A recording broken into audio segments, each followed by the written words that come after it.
Hey everyone, welcome back to our channel. In today's video, I'm going to show you guys how to update on LinkedIn without notifying your contacts. First, open LinkedIn on your browser or app, then click on your profile picture on the top left corner of your screen. Then go ahead and tap on Settings. Once in the settings, click on Visibility.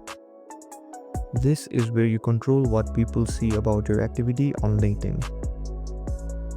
Scroll down till you see visibility of your LinkedIn activity, then tap on the second option, share job changes, education changes, and work anniversaries from profile.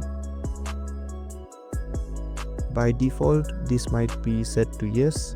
Simply toggle it to no to stop notifications for the updates. And that's it. You can now make updates to your LinkedIn profile quietly and professionally. If you found this helpful, don't forget to like, share and subscribe, and comment down below if there is anything else I can help you guys with. Thank you so much, and I'll see you guys next time.